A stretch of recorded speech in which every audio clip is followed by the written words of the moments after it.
राधे राधे। कैसे हैं आप लोग? ईश्वर कृपा से आप सब अच्छे होंगे। ईश्वर सब पे कृपा बनाए रखे, सबका कल्याण करे। आज हम बताने जा रहे हैं श्रीमद् भागवत महापुराण के छठे स्कंद का 5वां अध्याय। श्री नारद जी के उपदेश से दक्ष पुत्रों की विरक्ति तथा नारद जी को दक्ष का श्राप।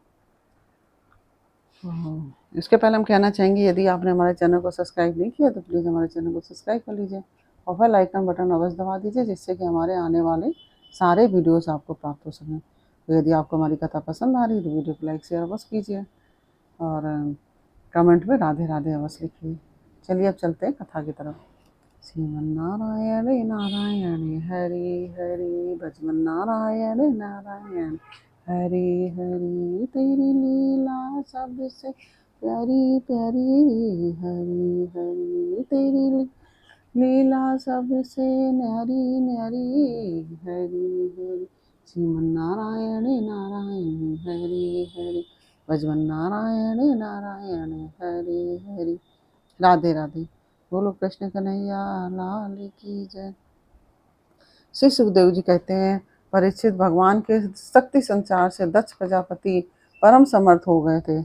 उन्होंने पंचजन की पुत्री अश्विनी से हर्ष नाम के 10,000 पुत्र उत्पन्न किए। राजन दक्ष के ये सभी पुत्र एक आचरण और एक स्वभाव के थे। जब उनके पिता दक्ष ने उन्हें संतान उत्पन्न करने की आज्ञा दी तो तब वे तपस्या करने के विचार से पश्चिम की दिशा की ओर गए। पश्चिम दिशा में सिंधु नदी और समुद्र के संगम पर नारायण सर नाम का एक महान तीर्थ है। बड़े बड़े मुनि और सिद्ध पुरुष वहां निवास करते हैं। नारायण सर में स्नान करते ही हर्षों के अंतःकरण शुद्ध हो गए। उनकी बुद्धि भागवत धर्म में लग गई। फिर भी अपने पिता दक्ष की आज्ञा से बंधे होने के कारण वे उग्र तपस्या ही करते रहे। जब देवर्षि नारद ने देखा कि भागवत धर्म में रुचि होने पर भी ये प्रजा वृद्धि के लिए ही तत्पर हैं, तब उन्होंने उनके पास आकर कहा, अरे हर्षवों, तुम प्रजापति हो तो क्या हुआ? वास्तव में तो तुम लोग मूर्ख ही हो। बतलाओ तो, जब तुम लोगों ने पृथ्वी का अंत ही नहीं देखा है तब सृष्टि कैसे करोगे?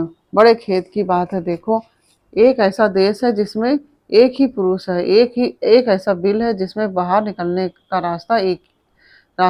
रास्ता ही नहीं है। एक ऐसी स्त्री है जो बहुरूपणी है। एक ऐसा पुरुष है जो व्यभिचारिणी का पति है। ऐसी नदी है जो आगे पीछे दोनों ओर बहती है। एक ऐसा विचित्र घर है जो 25 पदार्थों से बना है। एक ऐसा हंस है जिसकी कहानी बड़ी विचित्र है। एक ऐसा चक्र है जो छुरे एवं वज्र से बना हुआ है और अपने आप घूमता रहता है। मूर्ख हर्षवों, जब जब तक तुम लोग अपने सर्वज्ञ पिता के उचित आदेश को समझ नहीं लोगे और इन उपर्युक्त वस्तुओं को देख नहीं लोगे, तब तक उनके आज्ञानुसार सृष्टि कैसे कर सकोगे? श्री सुखदेव जी कहते हैं, परीक्षित, हर्ष जन्म से ही बड़े बुद्धिमान थे। वे देवर्षि नारद की यह पहली एक गूढ़ वचन सुनकर अपनी बुद्धि से स्वयं ही विचार करने लगे। देवर्षि नारद का कहना तो सच है। यह लिंग शरीर ही, जिसे साधारणतया जीव कहते हैं, पृथ्वी है और यही आत्मा का अनादि बंधन है।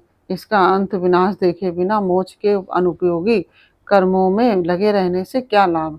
सचमुच ईश्वर एक ही है और वह जगत आदि तीनों अवस्थाओं और उनके अभिमानियों से भिन्न उनका साक्षी तुरी है। वही सबका आश्रय है, परंतु उसका आश्रय कोई नहीं है। वही भगवान है। उस प्रकृति आदि से अतीत नित्य मुक्त परमात्मा को देखे बिना भगवान के प्रति असमर्पित कर्मों से जीव को क्या लाभ है? जैसे मनुष्य विल रूप पाताल में प्रवेश करके वहां से नहीं लौट पाता, वैसे ही जीव जिसको प्राप्त होकर फिर संसार में नहीं लौटता, वह स्वयं अंतर ज्योति स्वरूप है और उस परमात्मा को जाने बिना विनाशवान स्वर्ग आदि फल देने वाले कर्मों को करने से क्या लाभ है? यह अपनी बुद्धि ही बहुरूपणी है और सत्व रज आदि गुणों को धारण करने वाली व्यभिचारिणी स्त्री के समान है। इस जीवन में इसका अंत जाने बिना, विवेक प्राप्त किए बिना अशांति को अधिकाधिक बढ़ाने वाले कर्म करने का प्रयोजन ही क्या है। यह बुद्धि ही उल्टा स्त्री के समान है। इसके संग से जीव रूप पुरुष का ऐश्वर्य इसकी स्वतंत्रता नष्ट हो जाती है।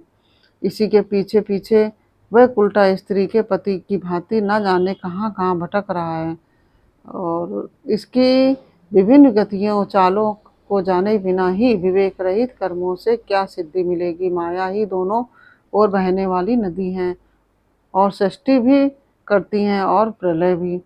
जो लोग इससे निकलने के लिए तपस्या, विद्या आदि तट का सहारा लेने लगते हैं, उन्हें रोकने के लिए क्रोध, अहंकार आदि के रूप में वह और भी वेग से बहने लगती है। जो पुरुष उसके वेग को विवश एवं अनभिज्ञ हैं, जो पुरुष उसके वेग से विवश एवं अनभिज्ञ हैं, वह मायिक कर्मों से क्या लाभ उठावेगा।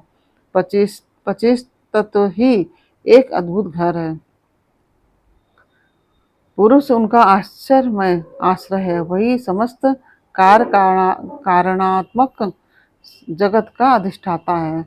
वह यह बात न जानकर सच्चा स्वतंत्र प्राप्त किए बिना झूठी स्वतंत्रता के लिए जाने वाले कर्म व्यर्थ ही हैं। भगवान का स्वरूप बतलाने वाला शास्त्र हंस के समान निर्भीक विवेकी है। वह बंध मोक्ष चेतन और जड़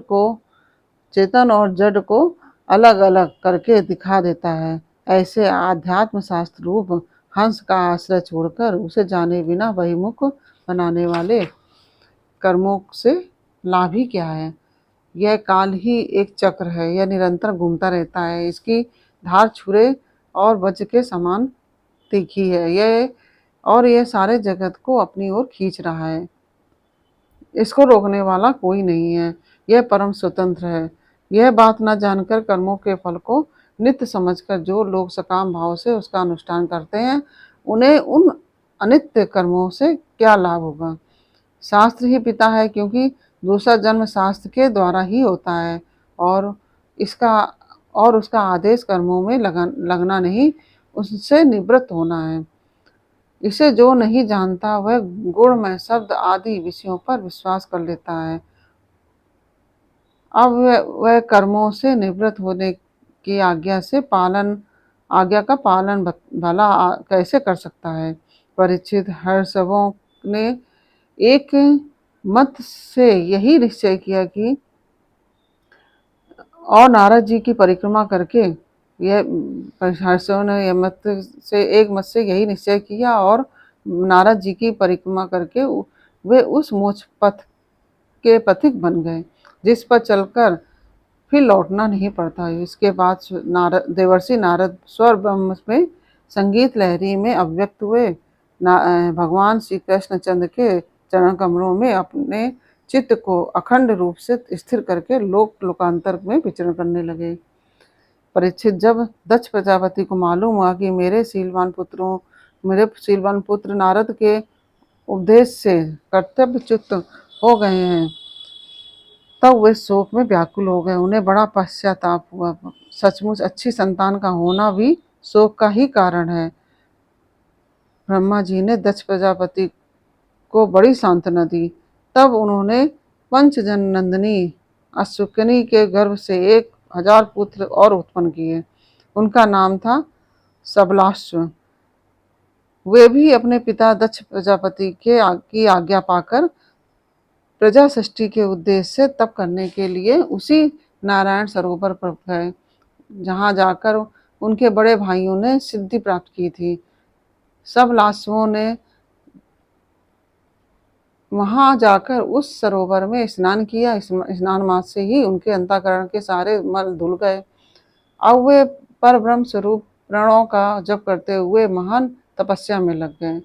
कुछ महीनों तक केवल जल और कुछ महीनों तक केवल हवा पीकर ही उन्होंने हम नमस्कार पूर्वक ओंकार स्वरूप भगवान नारायण का ध्यान करते हैं जो विशुद्ध चित्त में निवास करते हैं, सबके अंतर्यामी हैं तथा सर्वव्यापक एवं परमहंस स्वरूप हैं। इस मंत्र का अभ्यास करते हुए मंत्र आदिपति भगवान की आराधना की।